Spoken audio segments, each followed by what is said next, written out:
दूसरा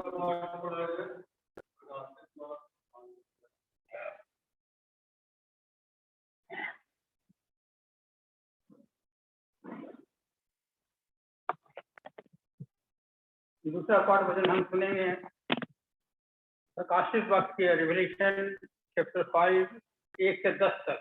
प्रकाशित वाक्य 5 अध्याय का 1 से 10 तक कोई प्रकार है। प्रभु के नाम से पढ़ेंगे। जो सिंहासन पर बैठा था, मैंने उसके दाहिने हाथ में एक पुस्तक देखी जो भीतर और बाहर लिखी हुई थी, और वह 7 मुहर लगाकर बंद की गई थी। फिर मैंने एक बलवंत स्वर्गदूत को देखा जो ऊंचे शब्द से यह प्रचार करता था, इस पुस्तक के खोलने और इसकी मुहर तोड़ने के योग्य कौन है? परंतु स्वर्ग में न पृथ्वी पर न पृथ्वी के नीचे कोई उस पुस्तक को खोलने या उस पर दृष्टि डालने के योग्य निकला। तब मैं फूट फूट कर रोने लगा, क्योंकि उस पुस्तक के खोलने या उस पर दृष्टि डालने के योग्य कोई न मिला। इस पर उन प्राचीनों में से एक ने मुझसे कहा, मत रो, देख, यहूदा के गोत्र का वह सिंह जो दाऊद का मूल है, उस पुस्तक को खोलने और उसकी 7 मुहरें तोड़ने के लिए जयवंत हुआ है।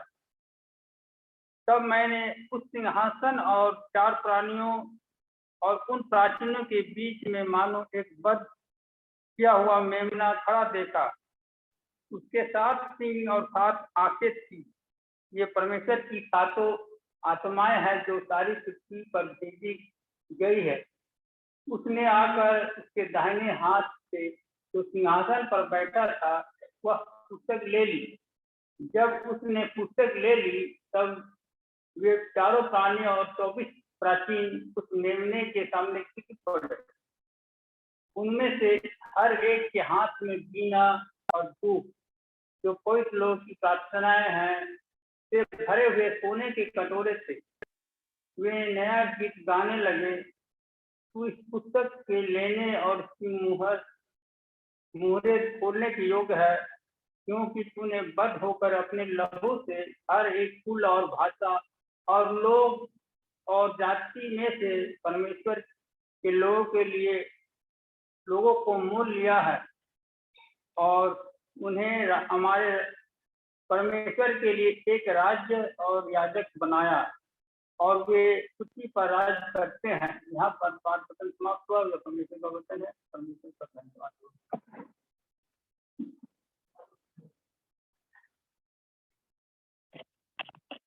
हम लोग दूसरा गीत हम लोग गाएंगे। सोलो सॉन्ग से गीत नंबर 10 को हम लोग गाएंगे। सोलो सॉन्ग से गीत नंबर 10 हम लोग गाएंगे।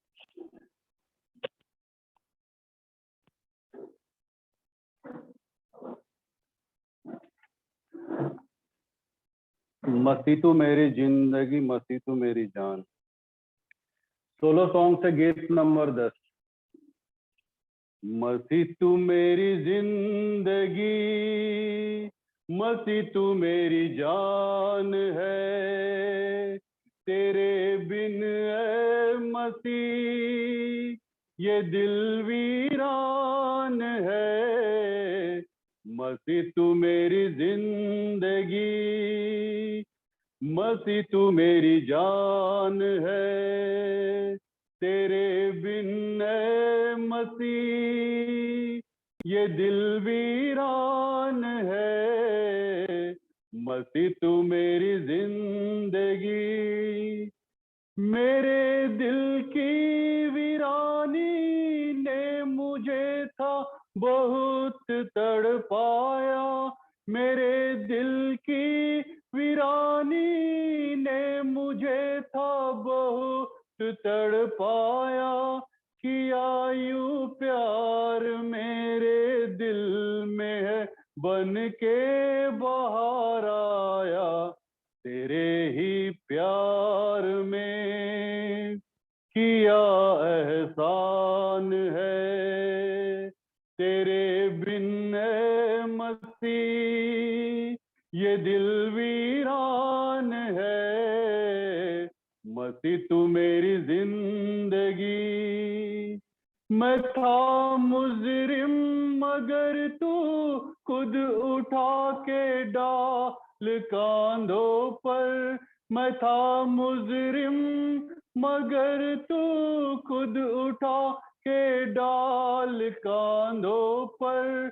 चला था कल वरी की राह पर। मर जाए मेरी खातिर तेरे ही प्यार ने किया हैरान है। तेरे बिन ए मसीह ये दिल वीरान है। मसीह तू मेरी जिंदगी। मैं जीवन भर तेरे ही प्यार के अब गीत गाऊंगा। मैं जीवन भर तेरे ही प्यार के अब गीत गाऊंगा।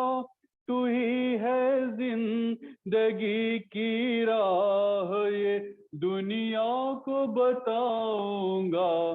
तुझी पर अब मेरा ये दिल कुर्बान है। तेरे बिन ए मसीह ये दिल वीरान है। मसीह तू मेरी जिंदगी। मसीह तू मेरी जान है। तेरे बिन ए मसीह ये दिल वीरान है। मसीह तू मेरी जिंदगी। हम यूहन्ना की इंजिल खोल लेंगे।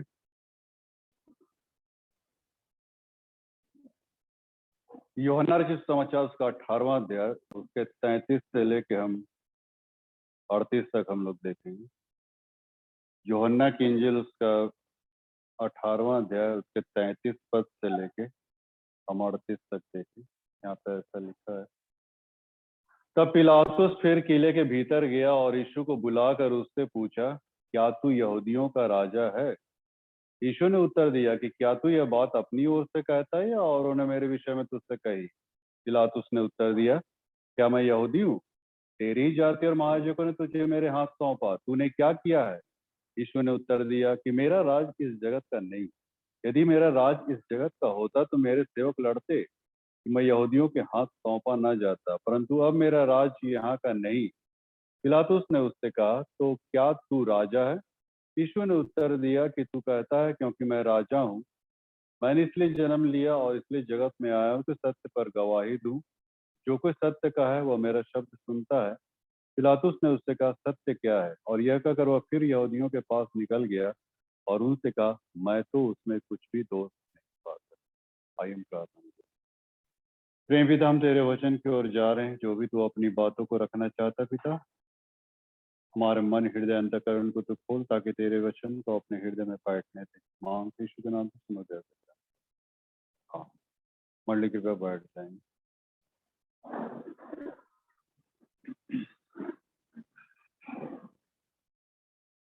आज हम लोग जिस तथ्य की ओर या जिस विषय की ओर या जिस कंटेक्स्ट की ओर हम लोग जा रहे हैं, तो कंटेक्स्ट ऐसा है कि प्रभु यीशु मसीह ने अच्छा अंगीकार किया।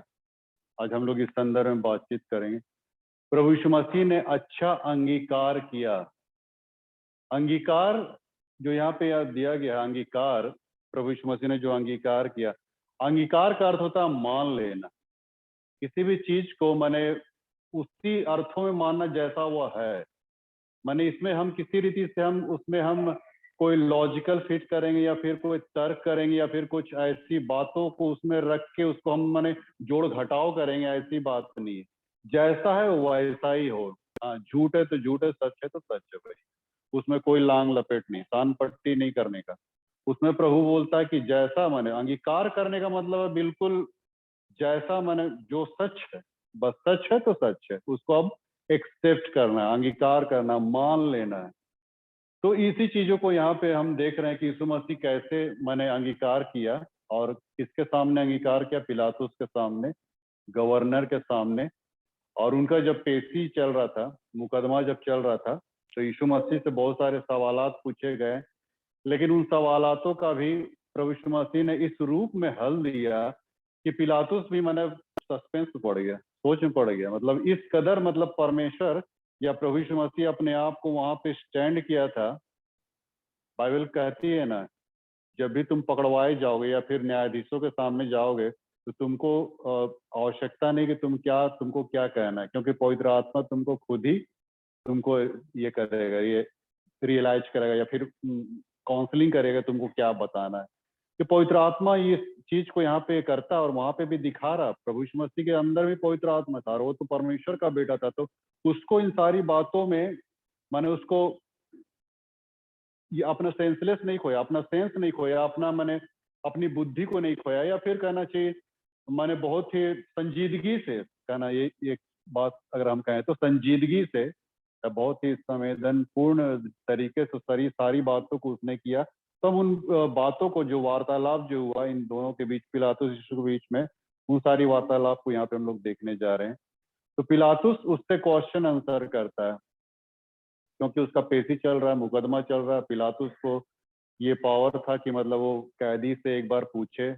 ऐसा भी नहीं कि कैदी से कोर्ट में भी आप जाइए तो कोई भी कैदी होता है, चाहे वो मैंने अगर मान लीजिए वो अगर कल्पित भी होता है, तो अभी जज पूछता कि आपको कोई वकील चाहिए या फिर आप कुछ अपने जवाब में कुछ देना चाहते हैं। तो पिलातुस भी कुछ ऐसा ही कर रहा था। न्याय का एक अच्छा मैंने पैमाना उसने इस चीज को तो रखा था, बताया था। और उसने मैंने यीशु से पूछा कि क्या तू यहूदियों का राजा है? पहला क्वेश्चन ये पूछा यीशु मसीह से, क्या तू यहूदियों का राजा है? अब पिलातुस का यहाँ पे ये पूछना, क्या तू यहूदियों का राजा है, पिलातुस के अंदर दो तरीके से बात आ रही थी और यीशु मसीह इस बात को जानता था। इसीलिए यीशु मसीह ने काउंटर फाइल किया।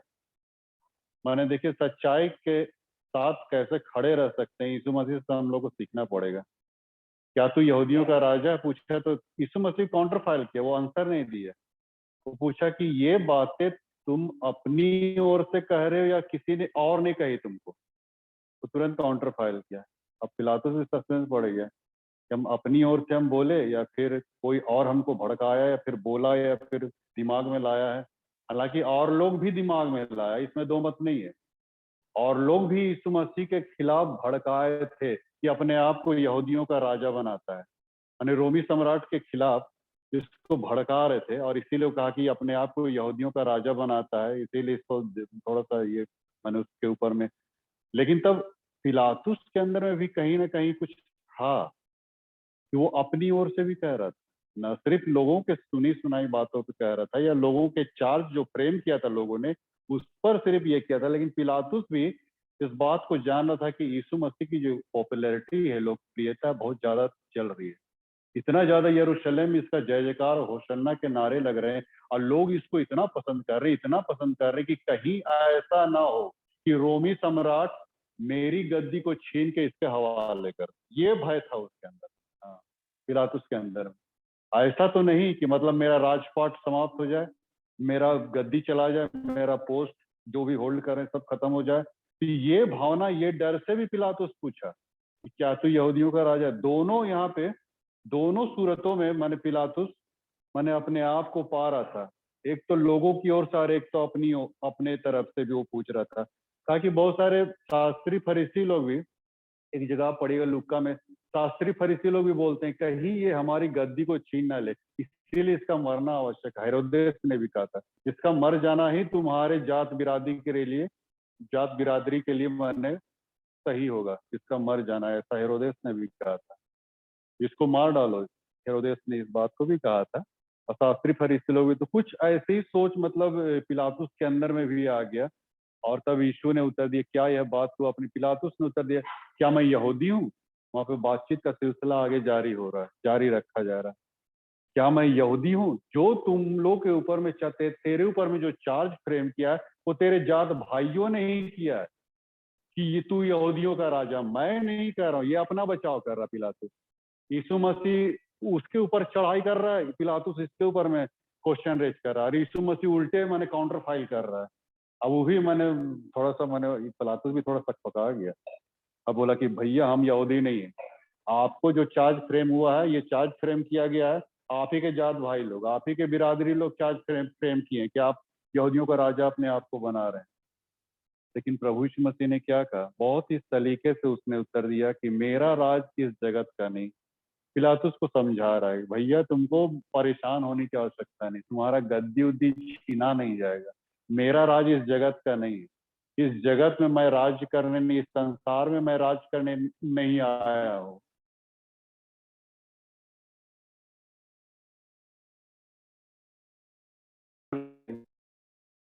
दिखाई भी है एक स्वर्ग, बारह स्वर्ग में दो, एक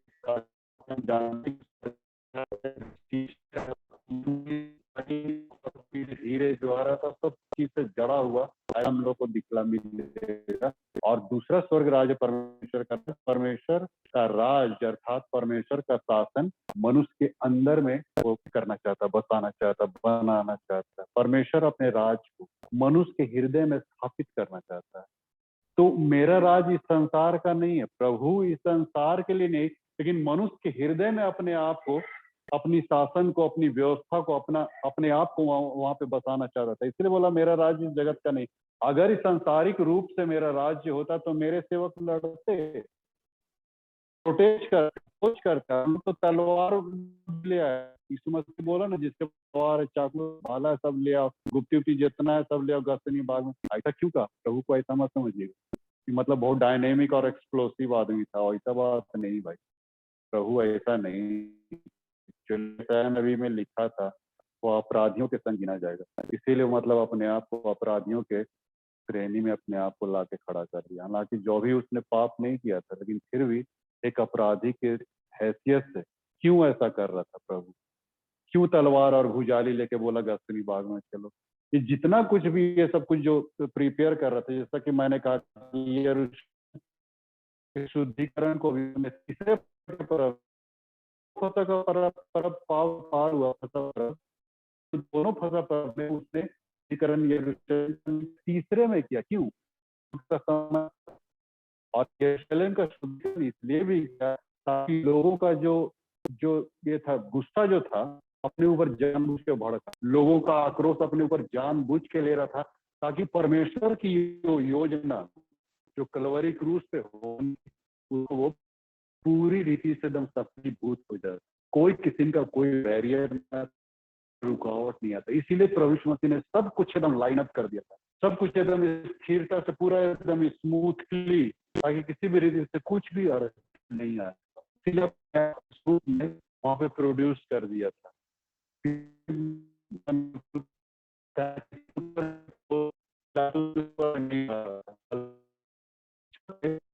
वाले का ये अंगीकार करना मित्रों, सच्चाई को इस रूप में आपको इसमें,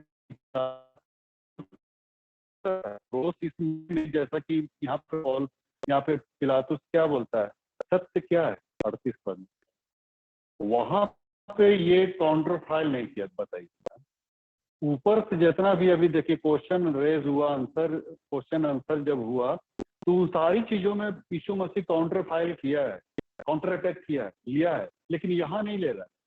जब पिलातुस ने यीशु से पूछा कि सच क्या है, सत्य क्या है, तो उसने किसी प्रकार का कोई जवाब नहीं दिया। हालांकि वो जवाब दे सकता था और दे सकता था, लेकिन तब पिलातुस के लिए थोड़ा सा कठिन हो जाता क्रूस काट पे चढ़ाना, या फिर परमेश्वर की योजना को सफलीभूत करने में थोड़ा सा अपने आप को बचा सकता था। प्रभु यीशु मसीह ने तो पहले भी कह दिया था गसनी बाग, यदि मैं चाहूँ तो स्वर्गदूत की 12 पलटने मैं यहाँ पे खड़ा कर सकता हूँ, कोई मेरा कुछ नहीं कर सकता। बचाने का तो बचा सकता था, लेकिन सत्य क्या है जब उसने पूछा तो एक शब्द नहीं कहा। जबकि सच कौन है? सत्य तो स्वयं था, वो है ना, मार्ग, सत्य और जीवन मैं। इस पृथ्वी में सत्य का एक से अधिक मापदंड है ही नहीं मित्रों, और वो एक कौन है? हमारा प्रभु यीशु। उसको छोड़ के सत्य का और कोई मापदंड, कोई पैमाना, कोई मेजरमेंट नहीं मित्रों, सिवाय यीशु मसीह के। और वो अपने आप को वहां पे खड़ा कर सकता था, काउंटर फाइल कर सकता था, लेकिन नहीं किया।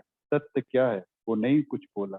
मित्रों, आज पूरे आज देखिए, आज पूरे विश्व का ध्यान आज माने इसमें आ गया है, मसीहों के सताहट पे।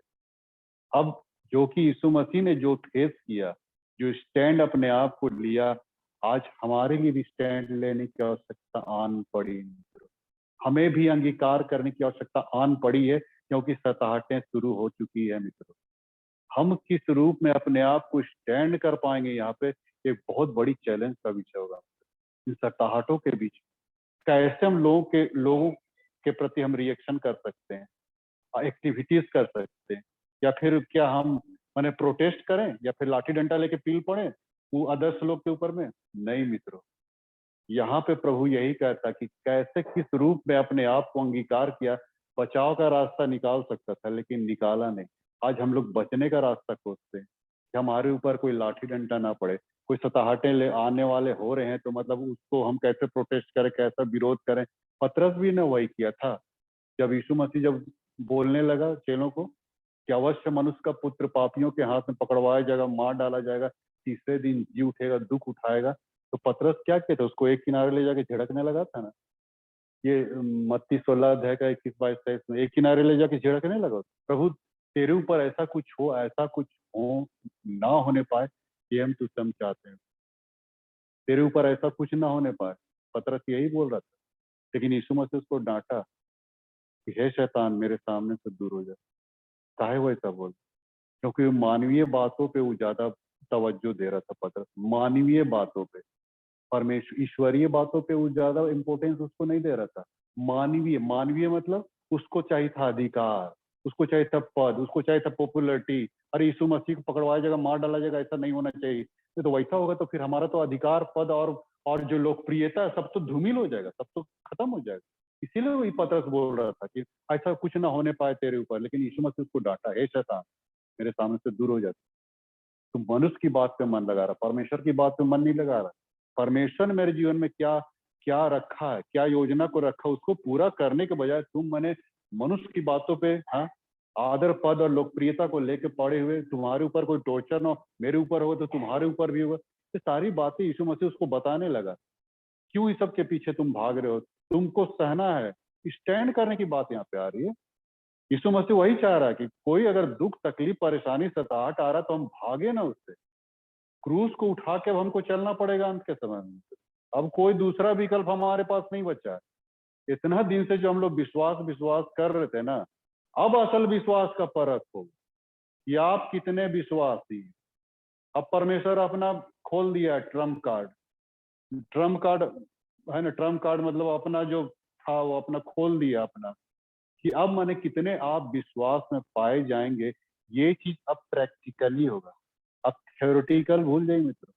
अपने विश्वासी होने का जितना भी हम डंका पीटे हैं ना, वो सब अभी खत्म हो जाएगा जब सताहटें शुरू होगी, और हो रही है।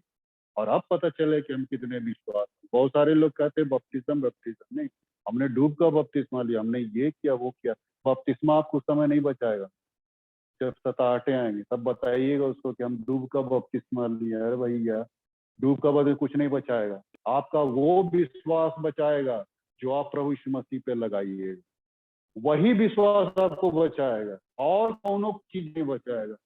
बपतिस्मा का ये वो लिए सब चल जाएगा, चूल्हा में चल जाएगा। वही विश्वास बचेगा, परखा हुआ विश्वास। पतरस में कहता है तुम्हारा परखा हुआ विश्वास, पाया हुआ विश्वास उस समय माने ये होगा, उस समय प्रकट रूप में आएगा, सामने आएगा। तो हम परखा हुआ विश्वास, पाया हुआ विश्वास, किस रूप में हम स्टैंड कर सकते हैं मित्रों, ये बहुत बड़ी बात है। इसलिए बाइबल कहती है ना, उद्धार के लिए मन से विश्वास किया था, मुंह से अंगीकार किया जाता है। अंत के दिनों में हमको अंगीकार करना पड़ेगा कि हाँ, हम मसीह हैं। बहुत लोग ये हो जाएंगे पतरस के समान, मुकर जाएंगे, हम मसीह यीशु को नहीं जानते। ऐसा होगा ना, इसमें दो मत नहीं। हम चाहे कितना भी यहाँ पे हम बैठ के यहाँ पे बोल दें, लेकिन जब वैसा जब होगा, जब हकीकत में जब होगा वो वैसा वैसा एटमॉस्फेयर जब क्रिएट होगा, उस समय हम तुरंत हम इनकार कर जाएंगे, हम यीशु मसीह को नहीं जानते। और ऐसा होगा नहीं। लेकिन हमें स्टैंड करने की आवश्यकता है, क्योंकि क्रूस उठा के हमको आप आगे बढ़ पा सकते हैं मित्रों। क्रूस के बिना हम इधर उधर हम विकल्प, कोई दूसरा विकल्प है भी नहीं हमारे पास। वो हम परमेश्वर के राज में जाने के लिए उस बीच के क्रूस, कलवरी के बीच के क्रूस से ही होके जाना पड़ेगा। इसीलिए आप बीच के क्रूस को आप अपने जीवन से कभी हटा ही नहीं पाएंगे अगर परमेश्वर के राज में प्रवेश पाना है तो। या फिर अपनी जिंदगी, अपनी लीला को बचाना है तो फिर आप इनकार कर दीजिएगा, मैं प्रभु को जानता नहीं। लेकिन प्रभु यहाँ पे क्या क्या है? सत्य, सत्य से कभी भागा नहीं जा सकता। सच तो सच है, उससे हमको हटना नहीं है, अंगीकार करना है कि वो सच है। और ये कब हो सकता है मित्रों? कब हम स्टैंड कर सकते हैं? जब हम इस बात को हमेशा अपने जीवन में, अपने अंदर में सारी, क्या बोलेंगे, अपनी एक्टिविटीज या अपने नेचर को हम अभी से सुधारना शुरू करें। कोई भी बात अगर सच है तो उसको आप सच मानिए, उसको कबूलिए। अगर प्रभु कहता है, जैसे कि प्रभु कहता है, यदि हम कहें तो हम में कुछ भी पाप नहीं, तो अपने आप को धोखा देते हैं। तो यदि प्रभु कह रहा है कि हम पापी हैं तो पापी हैं, हाँ, हम कल्पित हैं तो कल्पित हैं। यहाँ पे किसी प्रकार का कोई यहाँ पे लांग लपेट करके या फिर लॉजिकल फिट करके अपने आप को सच्चाई व्याख्या करे प्रभु के पास, बिल्कुल प्रभु ऐसा नहीं चाहता। प्रभु जब कह दिया तो कह दिया, है ना। अंगीकार करने का यही मतलब। कोई भी चीज को सिर्फ मैं पापी हूं ये नहीं, बल्कि कोई भी चीज यदि आप गलत है, सही है, जैसा भी है, आप प्रभु के सामने मान लीजिए कि हाँ प्रभु हम ऐसा है। और यही तो जगह है जब प्रभु आपके जीवन में काम करेगा। जब आप इस बात का एहसास कीजिएगा कि जो बलिदान यीशु मसीह ने चुकाया मेरे पाप के खातिर, मेरे गुनाहों के बदले, वो बिल्कुल बेबाक और सत्य है, उसमें जरा भी असत्य नहीं, उसमें जरा भी संदेह मात्र नहीं है। तब आपका आपका जो विश्वास है वो आज बढ़ेगा, विश्वास बढ़ेगा और प्रभु में आप और स्टैंड कर पाइए। जब आपने प्रभु की इस बातों को जब आप माने एक्सेप्ट कीजिएगा तो प्रभु आपको सहारा देगा। प्रभु तो यही चाहता है कि लोग मेरे पास हैं, मेरे हाथ को थाम, यही तो चाहता है प्रभु। और ज्यादा कुछ थोड़ी आपसे मांग रहा है, सिर्फ मुझ पर विश्वास करें, मेरे हाथ को थाम दे।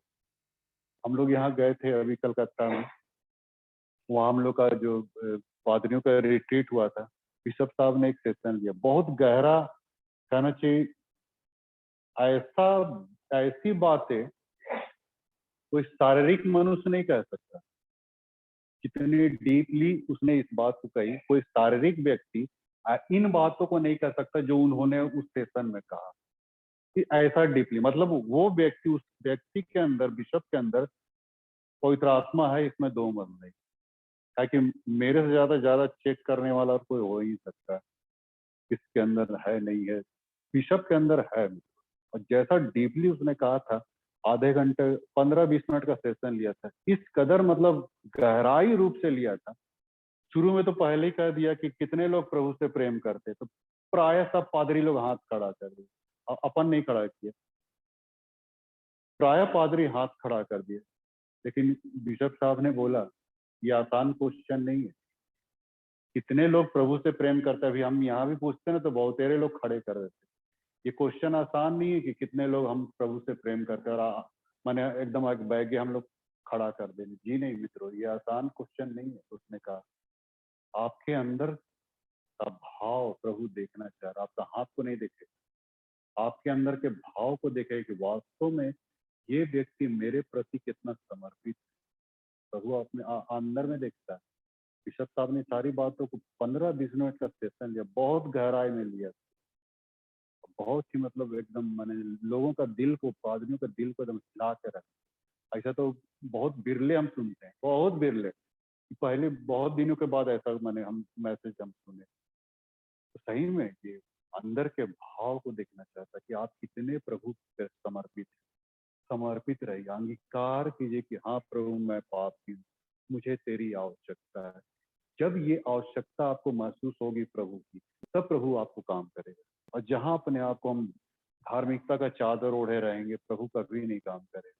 जो भी सच्चाई उसको एकदम बिल्कुल एकदम स्पष्ट रूप से आप उसको, यीशु मसीह ने भी यहाँ पे बिल्कुल पूरी रीति से मुकदमा के समय अपने आप को रख दिया था।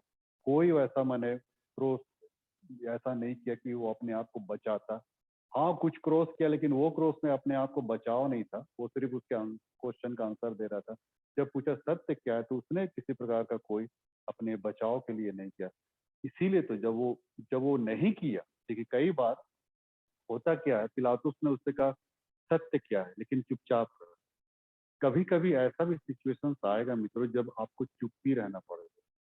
बहुत जगह तो आपको बोलना पड़ेगा, बताना पड़ेगा या फिर कुछ कहना पड़ेगा, लेकिन कहीं कहीं ऐसे भी जगह सिचुएशंस आएंगे जब आपको शांत और चुप रहना पड़ेगा। यशायाह नबी में लिखता है, शांत रहने में ही तेरी वीरता है, उछल कूद करने या धमा चौकड़ी या मारपीट करने इस सब में नहीं, शांत रहने में ही तुम्हारी वीरता है। प्रभु बोलता है वीरता पराक्रम कहाँ से आएगा, जब हम शांत रहेंगे। कोई अगर सता रहा है, मार रहा है, पीट रहा है, तो उसके एवज में हम रिफंड नहीं किए या फिर उसको हम माने काउंटर फाइल नहीं किए, तो वो हमारे लिए बहुत बड़ा प्लस पॉइंट होता है। तो इसीलिए वहां पे बोलो सत्य क्या है, जब पूछा ना शांत रह गए। अपने बिहाफ में कोई भी चीज ऐसा बात नहीं बोला कि अपने आप को छुटकारा दिलवा दे, हम छूट जाए भाई यहाँ से, प्रिजन से हम छूट जाए, ऐसा कुछ भी नहीं किया। स्वेच्छा से अपने आप को उस हवाले कर दे, कुछ नहीं बोला। कुछ नहीं बोलने की वजह से क्या हुआ, पिलातुस को क्या रिवार्ड दिया। यहाँ पे उसी के 38वें पद में जब कहा ना सत्य क्या है, तो पिलातुस वहां पे रिवार्ड दिया। एक गैर मसीही रिवार्ड दे रहा है यीशु मसीह को। देखिए मित्रों, जब आप चुप रहते हैं तो गैर मसीह ऐसे लोग भी आपको रिवार्ड देंगे। और पिलातुस भी उसको रिवार्ड दिया कि मैं इसमें कुछ भी दोष नहीं पाता। तब एक गैर मसीह जो गैर यहूदी था, गैर मसीह था, गैर इसराइली था पिलातुस, उसने इस बात को कबूला कि वास्तव में ये व्यक्ति के अंदर में देश मात्र भी कोई गुनाह नहीं, पाप नहीं, दोष नहीं, अपराध नहीं।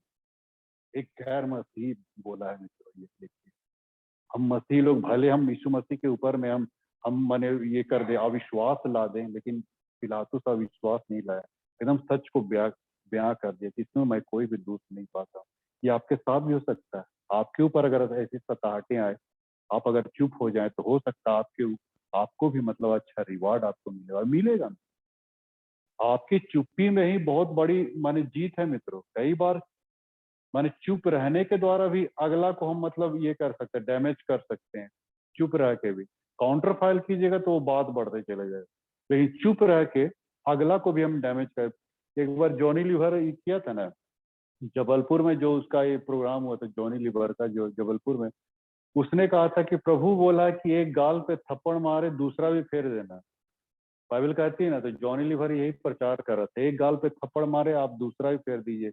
तो देखिएगा, जॉनी लीवर बता रहा था कि देखिएगा ऐसा होगा कि जब आप दूसरा भी फेर दीजिएगा, अगर कोई आप पे आक्रमण किया, आपने दूसरा गाल भी फेर दिया, तो आप तो जाके इत्मीनान से सो जाइएगा, लेकिन उस व्यक्ति को नींद नहीं आएगा जिसने आपके ऊपर में हाथ उठाया, तो विचलित सा हो जाएगा। आखिर क्या होगा भाई, हम उसको मारे लेकिन एक शब्द नहीं कहा, वो विचलित हो जाएगा। आप जाके इत्मीनान से सो जाएंगे, लेकिन उसका दिमाग तो एकदम मैंने परेशान हो, उद्वेलित कैसे होगा। परमेश्वर उसके दिमाग को एकदम खलबला देगा। आपको कुछ नहीं करना, सिर्फ अपना गाल आगे कर देना, फिर देखिए उसको उसका उसका मन टेंशन बढ़ जाएगा, दिमाग एकदम। इसीलिए कहना चाहता हूँ मित्रों, कई बातों में हम माने दूसरों को दिल हम जीत सकते हैं इस रूप में। साधु सुंदर सिंह में ने भी जीता था ना, चुप रह के ही जीता, अंगीकार कर दिया। मैंने किसी प्रकार का कोई उसमें क्रॉस फाइल नहीं किया। मैंने इसको पहले भी कई बार बताया था, जब वो नदी के किनारे जब वो प्रचार कर रहा था, चारों तरफ भीड़ लगी हुई थी। साधु सुंदर सिंह, ये हरियाणा पंजाब का जो कट्टर सिख था, जो जिसने मसीहत को ग्रहण किया, वो चारों तरफ भीड़ लगी थी, प्रचार कर रहा था। एक आदमी आया और बालू लेके उसका आंख में ऐसा करके मैंने फेंक दिया, और सब लोगों ने तो दम डर गया, सब लोग कि अब तुम्हारे साधु बाबा इसको श्राप दे देगा। लेकिन जानते हैं, साधु सुंदर सिंह चुपचाप गया नदी में, वहां पे पानी से मैंने अपने आंख को ऐसे सब किया, धोया, और फिर आके फिर प्रचार करने लगा। तो आदमी को बड़ा अजीब लगा, हमने बालू फेंका और इसने एक शब्द मुझे नहीं कहा। जानते हैं, तुरंत उसका पैर पकड़ लिया। सच्ची बात, वो आदमी तुरंत जाके वो साधु सुंदर सिंह का पैर और उसका शिष्य बन गया। देखिए, हथियार भी नहीं चला और मतलब शत्रु भी धारा है। कहने का मतलब कि मैंने चुप रह के कैसे हम किसी व्यक्ति के जीवन को हम जीत सकते हैं, उसके लाइफ को हम जीत सकते हैं, आत्मा को हम जीत सकते हैं, बहुत बड़ी बात है। और साधु सुंदर सिंह ने जी के दिखाया। किस लिए जी के दिखाया? क्योंकि साधु सुंदर सिंह के अंदर परमेश्वर की स्पिरिट थी, आत्मा, यीशु मसीह का सारा कुछ उसके अंदर में था। व्यवहार, सद्गुण, विचार, सब कुछ उसके अंदर एक्टिविटीज, इसीलिए तो वो जीत पाया।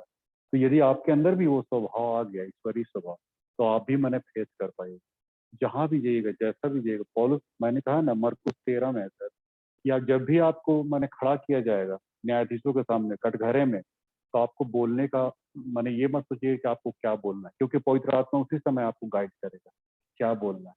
बशर्ते कि आप प्रभु के निकट में रहिए, समीप में रहिए, ताकि अंत का दिन है मित्रों, फसाहटें और विकराल रूप लेगी, और इस रूप में हम कहाँ तक खड़े हो सकते हैं, अपने आप से तो हो नहीं सकते। इसीलिए यीशु मसीह का हाथ थामे रहिए, और तब यीशु मसीह आपको सही रूप से बचाएगा।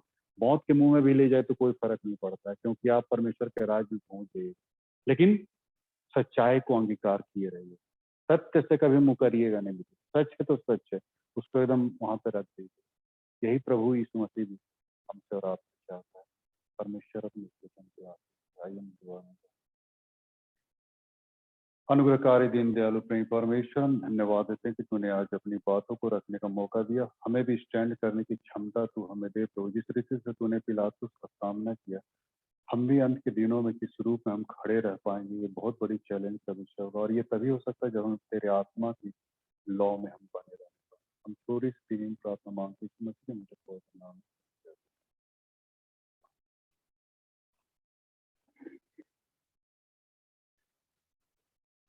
इस वक्त हम लोग गीत गाएंगे, और इस गीत के समय अपना हम दान हम लोग अर्पण करेंगे।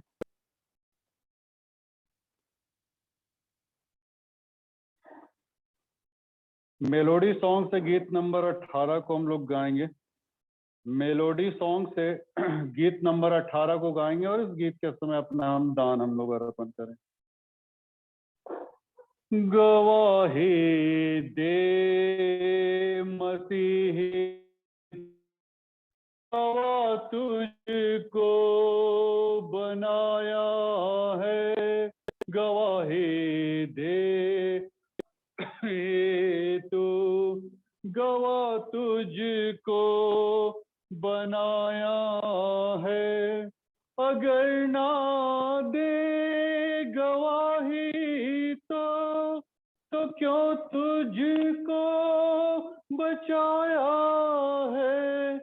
अगर ना दे गवाही तो क्यों तुझको बचाया है।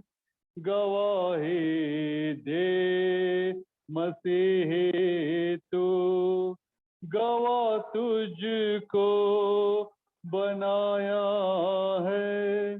गवाही दे मसीही तू, गवाह तुझको। तेरी खातिर सहा क्या क्या मसीहत दुख सलीबो पर। तेरी खातिर सहा क्या क्या मुसीबत दुख सलीबो पर। इसी का तो गवाह ने तुझे उसने बुलाया है। इसी का तो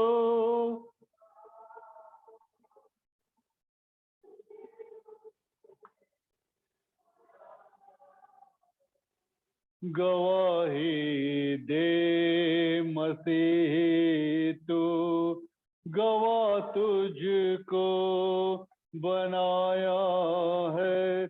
निकाले बद रूहें तुझसे सताती थे तुझे हरदम।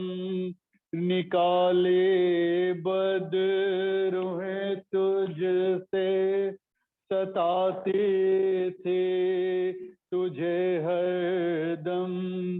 रिहा कर बन शैतान से मुझे जन्नत में लाया है। रिहा कर बन शैतान से मुझे जन्नत, प्रभु तुम्हें आशीष दे, प्रभु तुम्हें आशीष, गवाही दे मसीह तू, गवाह तुझको बनाया है, अगर ना दे गवाही तो क्यों तुझको बचाया है, अगर ना दे गवाही तो क्यों तुझको बचाया है, गवाही दे मसीही तू, गवाह तुझको बनाया है, गवाही दे मसीही तू, गवाह तुझको बनाया। हम इस भेंट को और उसके साथ अपने आप को परमेश्वर की महिमा के लिए अर्पण करते हुए हम एक साथ इस खंड को हम लोग कहेंगे। सर्वशक्तिमान परमेश्वर, जगत के सृष्टिकर्ता, सब वस्तु तुझसे प्राप्त होती है और तेरी संपत्ति में सब तुझको भेंट चढ़ाते हैं। हम तुझसे विनती करते हैं कि तू इस दान को और रोटी और दाखरस की इस भेंट को अपने नाम की महिमा और अपने लोगों की भलाई के लिए स्वीकार कर, हमारे प्रभु यीशु ख्रीस्त के द्वारा। प्रभु यहाँ उपस्थित है, अपने मन स्वर की ओर उठाओ। हम प्रभु अपने परमेश्वर को धन्यवाद दें। मंडली कृपया बैठ जाएंगे।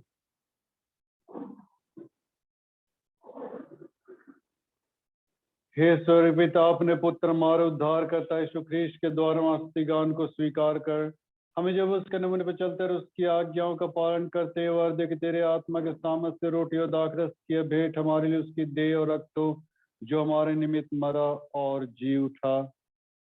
जिस रात्रि वह पकड़वाया गया, उसने रोटी ली और तुझे धन्यवाद देकर तोड़ी और अपने शिष्यों को दिया और कहा, लो खाओ, यह मेरी देह तुम्हारे दी जाती है।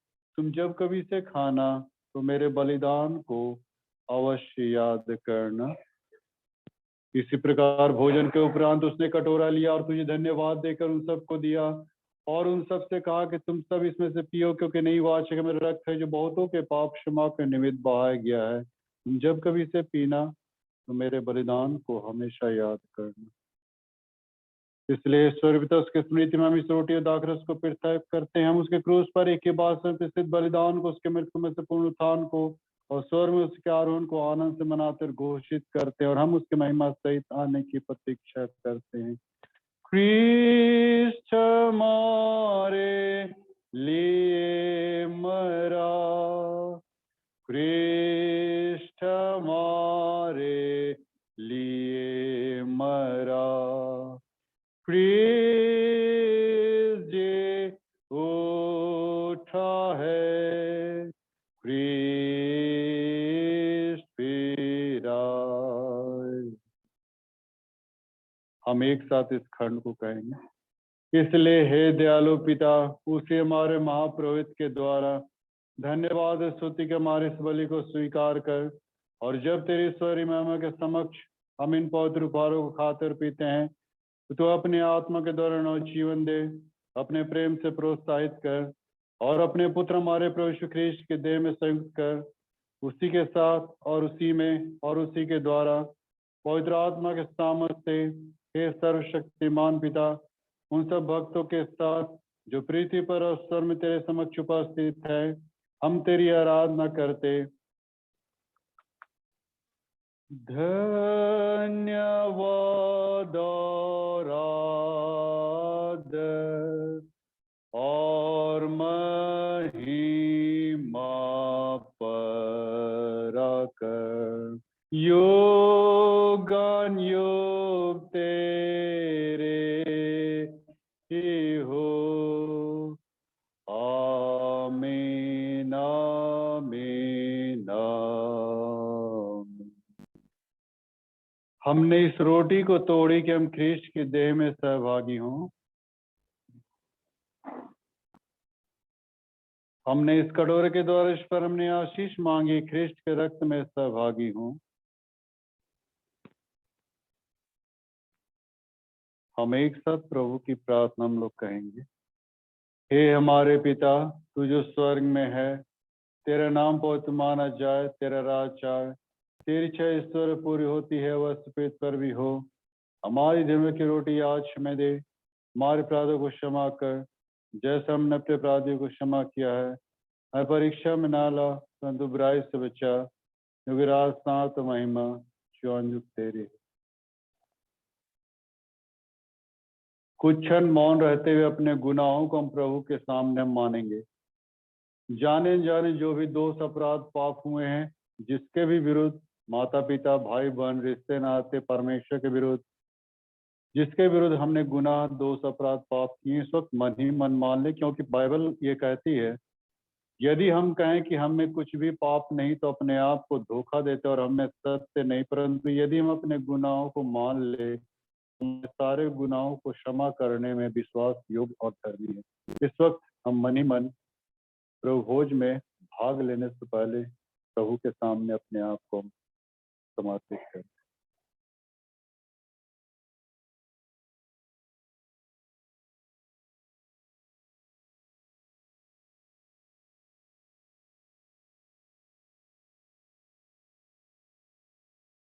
हम दीन प्रवेश की प्रार्थना एक साथ करेंगे। हे दयामय प्रभु, हम अपनी धार्मिकता पर नहीं परंतु तेरी बड़ी और बहुत दया पर भरोसा करके तेरे इस मेज के पास आने का साहस करते हैं। हम तो इस योग भी नहीं कि जो चूर चार तेरी मेज पर से गिरते हैं चुने, पर तू वही प्रभु है जिसका स्वभाव सदा दया करना है। इसलिए कृपालु प्रभु, हमको यह वर दे कि तेरे प्रिय पुत्र ख्रिस्ट के मांस को ऐसे खाएं।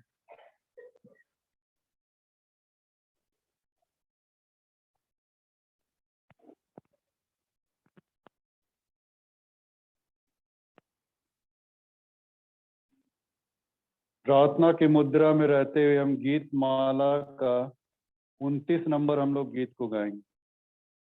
प्रार्थना की मुद्रा में रहते हुए गीत माला का 29